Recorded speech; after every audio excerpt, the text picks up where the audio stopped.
Sir మన వారికి సంబంధించి నెక్స్ట్ ఇష్యూ చూస్తే కనుక అసలు ఇరాన్కు అత్యంత ఆప్త దేశాలుగా పేరుంది చైనా రష్యాలకు. మరి అలాంటి రెండు దేశాలు కూడా Iran supreme leader Ayatollah Ali ఖమేనీని హతమార్చిన ఇప్పటి వరకు కూడా ఈ రెండు దేశాలు స్పందించలేదు. అలాగే ఇరాన్ పై దాడులు జరుగుతున్నా ఉలుకు పలుకులేదు. అయితే అసలు దీనికి కారణం ఏంటి? ఈ రెండు దేశాల మౌనం దేనికి సంకేతం?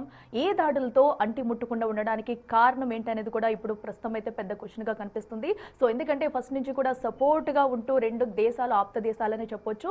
సో అలాంటిది ఇప్పుడు ఎందుకు ఈ రెండు దేశాలు ఇంత సైలెంట్ గా ఉన్నాయి? దీని వెనకాల ఎలాంటి రీజన్స్ ఉంటాయనుకోవచ్చు, లేదంటే ఇంకా యుద్ధం కొనసాగుతూనే ఉంది కాబట్టి సో మధ్యలో ఏమైనా ఎంట్రీ అయ్యే ఛాన్సెస్ ఉందా? లేదంటే అటు ట్రంప్ తరపు నుంచి కానీ ఇటు ఇరాన్ తరపు నుంచి కానీ అసలు రెండు దేశాలు ఎప్పుడు స్పందిస్తాయనేది కూడా ప్రస్తుతం అయితే ఒక డౌట్ఫుల్గా ఉందని చెప్పాలి. సో దీనిపై కూడా మాట్లాడదాం.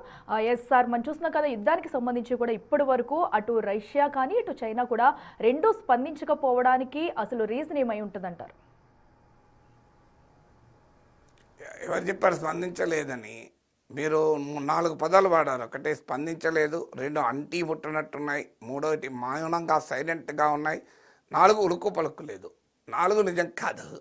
ఆల్రెడీ మీరు గూగుల్లో కొట్టండి, China response on US war on Iran, Russia response on US war on Iran కొట్టండి, వస్తాయి. సో సైలెంట్గా లేదు, ఉలుకు పలుకు లేకుండా ఉండే క్వశ్చన్ లేదు, రియాక్ట్ అయ్యాయి.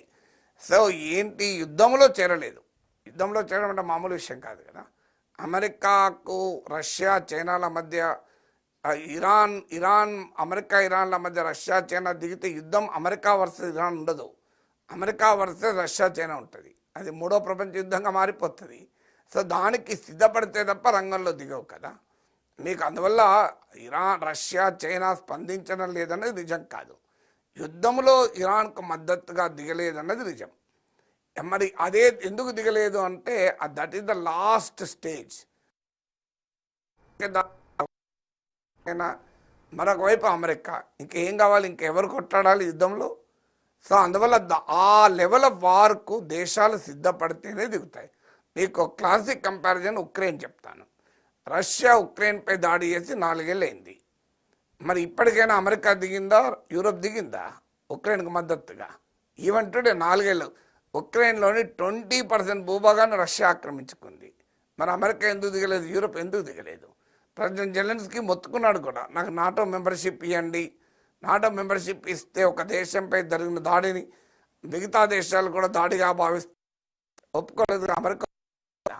ఆఖరికి మీ బలగాలు మా దగ్గర పెట్టండి, మా గ్యారంటీ ఉంటుంది, మిమ్మల్ని చూసి రష్యా అటాక్ చేయదంటే కూడా ఒప్పుకోలేదు కదా. చివరకు రష్యాలో డీప్ ఇన్సైడ్ రష్యా అటాక్ చేస్తాను, నాకు ఆయుధాలు ఇవ్వండి అంటే కూడా ఒప్పుకోలేదు. ఆఖరికి మా గగనతలాన్ని నోఫ్లై జోన్గా ప్రకటించండి అని అడిగాడు జెలెన్స్కీ.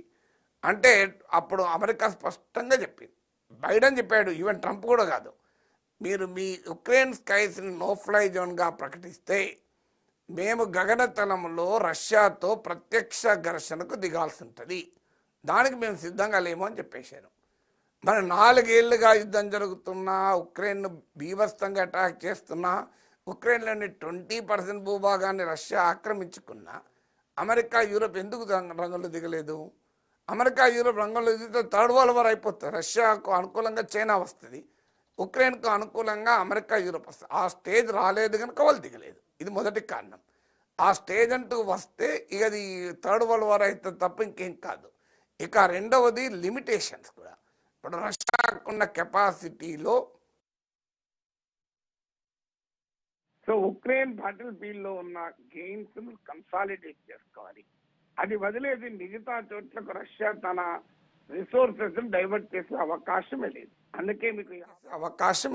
అందుకే మీకు 50 ఏళ్ళు బషర్ ప్రభుత్వాన్ని కాపాడిన రష్యా ఒక దశ వచ్చినాక బషర్ అల్ అసద్కు సేఫ్ ప్యాసేజ్ రష్యాకు తీసుకొచ్చుకొని సిరియాలో బషర్ ప్రభుత్వ పతనం జరుగుతున్న ప్రేక్షక పాత్ర వహించింది రష్యా. ఎందుకంటే Russia is completely back down in Ukraine.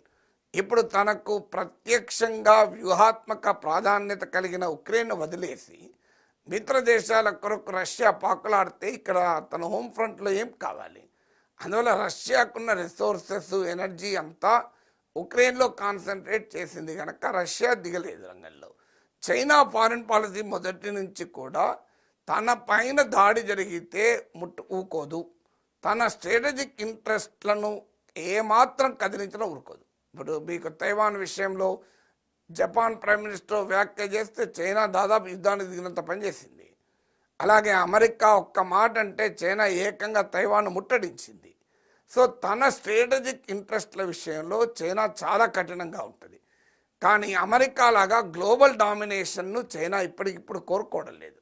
తన అమెరికాకు ఒక ప్యారలల్ పవర్గా ఎదగాలని కోరుకుంటుంది తప్ప ప్రపంచంలో తన మిత్రులందరినీ కాపాడే దేశంగా చైనా ఎలా కాలేదు. మీకు అదంతెందుకు, ఇరానే కాదు, వెనిజులా విషయంలో కూడా చైనా రష్యాలు ఏం రంగంలోకి దిగలేదు కదా మధురను కాపాడటానికి. సో అది రెండవ రీజన్. అంటే చైనా రష్యాలు ఇప్పుడున్న సిచ్యువేషన్లో వారి ఆబ్జెక్టివ్స్, వారి వ్యూహాత్మక లక్ష్యాలు వేరు. అది రెండవ కారణం. మూడవ కారణం ఏంటంటే Trump is highly unpredictable. Trump ఎప్పుడేం చేస్తాడో ఎవరికీ తెలియదు. అంత దుందుడుకు ప్రెసిడెంట్ అమెరికాలో ఉండగా, అంత అన్ప్రిడిక్టబుల్ ప్రెసిడెంట్ అమెరికాగా ఉండగా రష్యా చైనా రిస్క్ కూడా తీసుకోలేవు. అది వెరీ వెరీ హై రిస్క్ అవుతుంది. సో ట్రంప్ ఏం చేస్తాడో తెలియదు కనుక దానికి గందరగోళం కూడా చాలా ఎక్కువగా ఉండేటువంటి అవకాశం కూడా ఉంటుంది. నాలుగవది, రష్యాకు ఉన్నాయి అనేక మంది రష్యన్ స్పీకింగ్ ఇజ్రాయిలీస్ ఉన్నారు. రష్యన్ స్పీకింగ్ ఇజ్రాయిలీ మిలిటరీలో కూడా కీలక పాత్రలో ఉన్నారు. మీకు రష్యన్ అనేది ఇజ్రాయిల్లో వన్ ఆఫ్ ది